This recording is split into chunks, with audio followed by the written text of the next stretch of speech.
반갑습니다. 연세대학교 김중현입니다. 오늘 여러분들한테 저희가 이 슈퍼크리티컬 시스템에서 제가 주로 해왔던 그런 그 고분자 공정을 조금 다른 컨셉으로 접근을 해가지고 나노 파티클과 나노 스트럭처 디자인에 적용하는 그 예를 발표를 해드리도록 하겠습니다.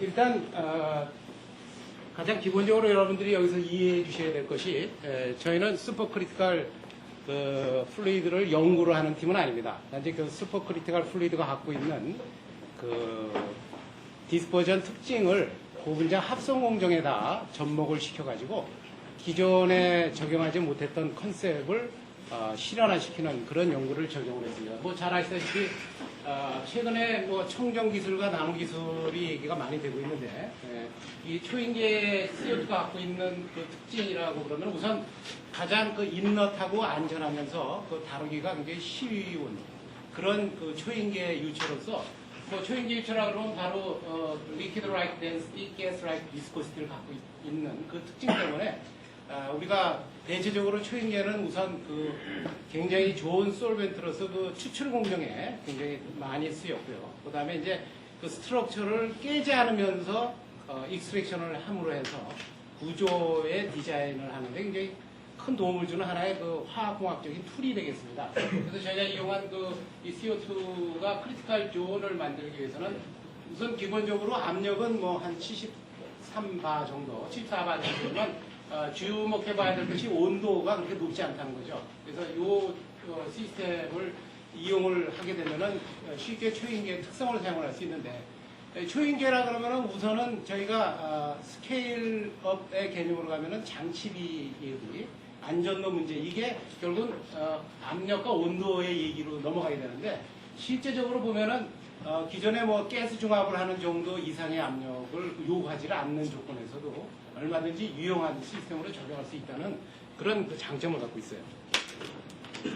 그 다음에 저희가 컨셉을 적용한 것이 이제 이 슈퍼크리티컬 그 플루이드를 디스퍼전 미디어로 쓰므로 해서 여러분들이 쉽게 접근할 수 있는 그 뭐 에멀전 중합이라고 그러면은 유화제를 사용을 하죠. 그죠? 그러면 물과 기름이라고 그러면은 그 HLB 밸런스를 보듯이 그 슈퍼크리티컬 CO2하고 그 다음에 고분자 상에 서로 상간에 안정성을 줄 수 있는 시스템을 해서 요새는 유기 합성에 의해서 그 서펙턴트 디자인을 앵커 밸런스에 맞춰가지고 많이들 하고 있어요. 근데 저희가 또 여기서 주안점을 두고 있는 것은 그 매 그럼 새롭게 고분자나 이런 것을 합성할 때마다 유기 합성을 해가지고는 물론 페이퍼 내기는 좋습니다. 패턴트 내기는 좋고 하지만 경제성을 따져볼 때 그렇게 메리트 없어요. 그래서 저희가 오늘 발표의 내용은 그 커머셜리 어베일러블한 서펙턴트 시스템을 사용을 함으로 해서 그 경제성과 그 실현 가능성이 있는 프로세스의 접근을 저희는 추구를 했습니다. 그 다음에 또 타겟으로 놓은 것이 유기 그 에어로겔 시스템, 즉 이제 파티클 형태로 해서 솔리드 파티클 형태로 우리가 여러 가지 얘기가 됐습니다만 그 다음 단계 들어가면 이제 이 파티클의 스트럭처를 디자인하자. 그러니까 우선 스트럭처 디자인하다 보면 뭐 포러스 시스템을 만드는 것이 가장 우선 제일 좋은 접근 방법이고 또 이렇게 됨으로 해서 다양한 응용 분야가 열리고 있습니다. 이것은 뭐 그 CNN 뉴스에 난 그 여러 가지 인포메이션들인데 뭐 저희가 헤아릴 수 없을 만큼 뭐 일렉트로닉스라든지 뭐 파마시utical 에어리아라든지 그다음에 뭐 전자정보 소재의 어떤 뭐 중간체라든지 뭐 하여튼 뭐 여러분들이 생각할 수 있는 다양한 응용 분야가 나오고 있고 그다음에 기존에 우리가 벌크 시스템에서 봤던 거와는 달리 분자 전자 개념의 모레큘들이 모임으로 해서 지금 나노 기술로서 예전에 보이지 않았던 물성들을 다양하게 낼 수 있다는 특징을 갖고 있는 거죠. 그래서 이것을 제가 타깃 시스템으로 잡았습니다. 자, 그 다음에 이 슈퍼크리티컬 CO2가 또 갖고 있는 특징은 뭐냐면은 우리가 공정 프로세스에서 기존에 접근했던 거하고는 조금 더 버서타일한, 그러니까 굉장히 다양하게 쓸 수 있다는 거죠. 즉 실제적으로 저희가 컨셉을 적용한 것은 컨덴세이션 중합입니다. 컨덴세이션 중합을 이렇게 디스포스, 즉 이런 그 드로플렛 형태로 해서 반응이 될 수 있는 시스템. 그러니까 여러분들이 기존에 봤던 그 큰 벌크 시스템이라면 컨덴서 중압이 이 파티클 하나하나가 그냥 컨덴세이션 리액터라고 보시면 되겠어요. 근데 그 컨셉을 여기다 또 뭘 집어넣냐면 인터페이스라는 것을 우리가 사용을 하겠다는 거죠. 이 인터페이스를 사용하면서 뭐가 그럼 유용한 것이냐? 이 인터페이스 상에서 결국 그것은 몰레큘이나 어떤 서브스탄트를 인해나 끄집어낼 수 있고 또 뭐 솔벤트를 또 페네트레이션 시킬 수 있다는 그런 장점을 갖고 있다는 거죠. 그거는 어떻게 유용하게 쓰이냐면은 대체적으로 컨덴세이션 중압이라는 것은 스몰 모레큘들이 떨어져 나오죠. 이게 해펀트들이 물이라 그러면 온도를 올려가지고 스팀 아웃 해버리면은 정반으로 가서 몰레큘러 웨이트를 많이 올려줄 수 있겠습니다만은 대체적으로 기능성을 띈 고분자들은 다 물 이외에 뭐 페놀이라든지 뭐 솔트라든지 여러 가지 그 분리 공정을 따로 쓰지 않으면 제거하기가 어려운 그런 시스템으로 되어 있어요. 그래서 대체적으로 우선 파티클로 만드는 공정도 드문 예고 그것을 상당히 더 바람직한 방향으로 반응 속도를 조절한다든지 몰레큘러 웨이트를 늘린다든지 한계점들이 있는 거예요. 그래서 바로 이 디스퍼전 시스템에서는 일단 이렇게 CO2하고 반응할 수 있는 시스템들을 이렇게 디스퍼전 형태로 만들고 그 다음에 여기 얘기하는 바이 프로덕트라는 것이 바로 스몰 모레큘들을 인터페이스에서 바꿔줄 수 있는 그것은 어떻게 바꿀 수 있냐면 이따가 조금 설명을 하겠습니다만은 초인계는 아까 그 솔루빌리티를 온도 압력을 바꿔줌으로 해서 우리가 기존에 생각할 때는 물하고 기름이다 그러면 그것은 기름과 물로 바꿔줄 수가 없죠. 그런데 또 제2의 어떤 매개 시스템을 집어넣음으로 해서 그런 그 솔루빌리티를 처음에는 서로 그 솔루빌리티 파라미터가 서로 근접하고 아니면은 완전히 상반된 물기름처럼 만들었다가 온도 압력만 조절해주면은 익스트랙션 할 수 있게끔 서로 솔루빌리티를 맞춰줄 수 있게끔 조절이 가능하다는 겁니다. 그래서 그런 공정을 적용해서 반응을 진행시키고 그 다음에는 간단하게 반응 끝나고 난 다음에는 압력만 낮춰주게 되면은 세퍼레이션이 아주 쉽게 되죠. 그죠? 여기에 필트레이션이라든지 무슨 또 다른 어떤 세퍼레이션이 필요 없습니다. 그런 얘기는 저희가 화학공학 시스템에서 얘기할 때 우선 청정 시스템이라는 것은 뭐 두말할 나위도 없고요. 그 다음에는 이런 프로세스가 이게 다양하게 되면서 그 다음에 세퍼레이션까지 간단히 완스텝으로 끝날 수 있다는 그런 아이디어한 그 컨셉을 주는 겁니다. 그리고 여러분들이 이제 여기서 오늘 제 발표를 들으시면서 실용화 쪽을 보실 때 그 케이스가 얼마만큼 늘어날 수 있느냐 이거는 이제 저희가 컨셉을 적용한 거고 이제부터 시작입니다. 그래서 그런 단계로 봐주시기 바랍니다. 저희가 최초로 사용한 것은 일단 그 젤을 형성해서 네트워크 폴링을 만드는 것은 뭐 여러분 잘 아시다시피 이런 멜라민 포르말데하이드레이드 아니면 페놀 포프랄 같은 시스템을 해서 클러스터 젤을 만들고 이런 형태가 지금 이제 클러스터를 통해 가지고 이렇게 뭐 서울겔 공정이라고 그래도 상관없는데 이런 네트워크를 형성하는 고분자를 만드는 것은 기존의 초인계 아닌데 사용한 거하고 똑같은 겁니다. 그대로 이 시스템을 적용을 해가지고요. 저희가 한 컨셉은 이렇습니다. 기존에 이런 그 에어로겔 파티클을 유기로 파티클을 만드는 건 정도 드문 예입니다만은 일단 이런 에어로겔 스트럭처 파티클을 만든다 그러면 물이 있는 상태에서 소울 에멀전 겔 방법을 해서 파티클을 만듭니다. 근데 거기에는 네트워크를 만드는 고분자가 한 5 내지 10% 나머지 90%는 물로 차 있는 거죠. 파티클 안에 네트워크에는 그 다음에 그것을 스트럭처를 깨지 않으면서 빼내려고 하면 물을 초인계 입체로 빼낼 수가 없기 때문에 아세톤이라는 것으로 바꿔줘야 됩니다. 그러니까 아세톤으로 물을 바꿔주고요. 그 다음에 초인계 상태에서 아세톤을 빼냄으로 해서 포로스한 파티클을 만드는 게 기존에 갖고 있는 공정이죠. 저희가 적용한 것은 초인계 그 자체 안에서 이 모든 것을 해보겠다는 겁니다. 그러니까 원 스테이지. 거기에서 바로 EPF하고 알코올 솔루션 시스템에서 디스포전을 만들고요. 디스포전을 만들고 난 다음에 반응을 시킵니다. 이 디스포전이 되려고 그러면 반응을 하는 그런 모노머 군들하고 이니시에이터가 섞인 그 솔루션은 초인계하고 솔루빌리티가 나빠야 되겠죠. 그죠? 처음에는. 그래야만이 디스포전이 되지 않습니까?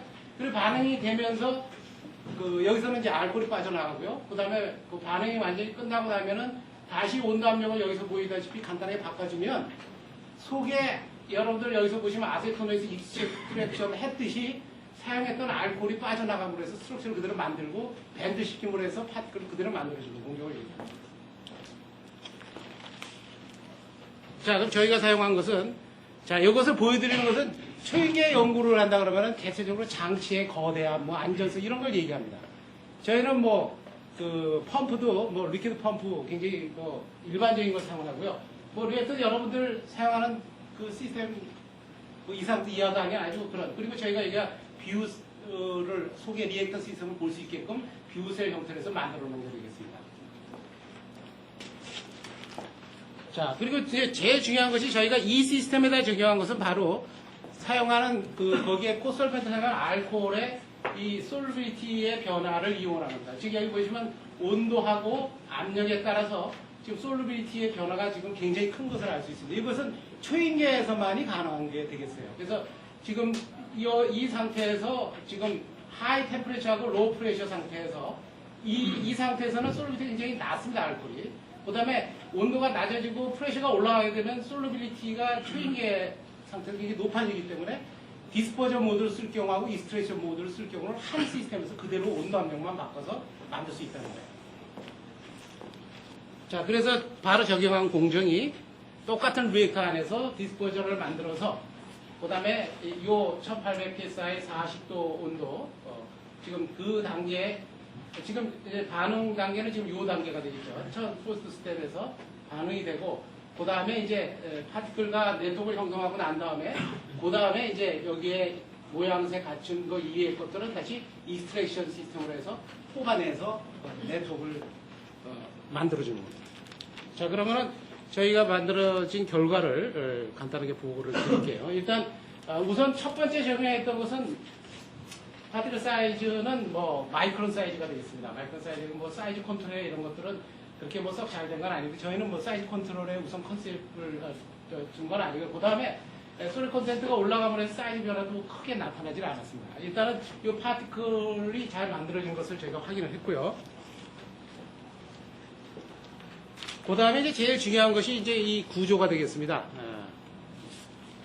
자, 지금 여기 보시면은 지금 그 파티클을 여기 이제 마이크론 사이즈이기 때문에 이 사이즈 여기 보시면 이렇게 절단을 하는 겁니다. 파티클. 절단해서 지금 요것을 지금 여기 5,100고 여기 2만 배로 돼서 더 확대를 하면 지금 절단한 단면적을 여러분들 보실 겁니다. 그리고 그것을 이제 10만 배로 확대를 하게 되면 바로 이 단면적이 속에 이 포어가 구성된 것을 여러분들 지금 확인할 수 있죠. 그게 지금 여기 보면 이렇게 메저 포어하고 마이크로 포어 상태, 이 안에도 또 포어를 구성하고 있고 공급이 생기고 그다음에 파티클 전체가 다 넷도 형성된 포러스 파티클이 형성된 겁니다. 그리고 이제 이것이 이제 가장 최근에 나온 결과인데요. 일단 아까는 저희가 파티클 사이즈는 한 마이크론 정도였는데 그 시스템을 초인계가 또 갖고 있는 장점이 뭐냐면은 리사이클이 가능하다는 거죠, 그죠? 그러니까 리사이클이 가능하다는 것은 반응하다면서 폴리머가 되어낸 파티클 외에는 다 리사이클을 할 수 있다는 겁니다. 물론 공정적으로 손을 많이 봐야 되겠습니다만 컨셉적으로 그렇습니다. 그렇다면은 사용하는 서펙턴트의 양의 제한을 안 받는다는 겁니다. 많이 써도 다시 쓰면 되기 때문에 그런 면에서 저희는 제한을 안 받고 사용을 했고 그래서 일단은 여러분들이 커머셜리 사용하는 어떤 공정보다는 초인계에서는 저희가 서펙턴트를 좀 많이 사용을 했고요. 그 다음에 그 제네릭한 시스템, 뭐 저희가 그 패턴트 때문에 발표는 못하겠습니다만은 그 시스템을 이용해서 만든 파티클을 지금 여기서 보시면 이것은 아까 저희가 일단 그 PDMS라고 하는 그 서펙턴트를 사용한 것이고요. 그 다음에 이 트라이브럴 커플링입니다. 이것은 제네릭한 것으로 해서 파티클 사이즈 그 자체가 50에서 60 나노밖에 안 됩니다. 이 파티클 자체도 아까 이 파티클처럼 사진을 찍지는 못해서 하도 작아가지고 하지만 저희가 그 서피스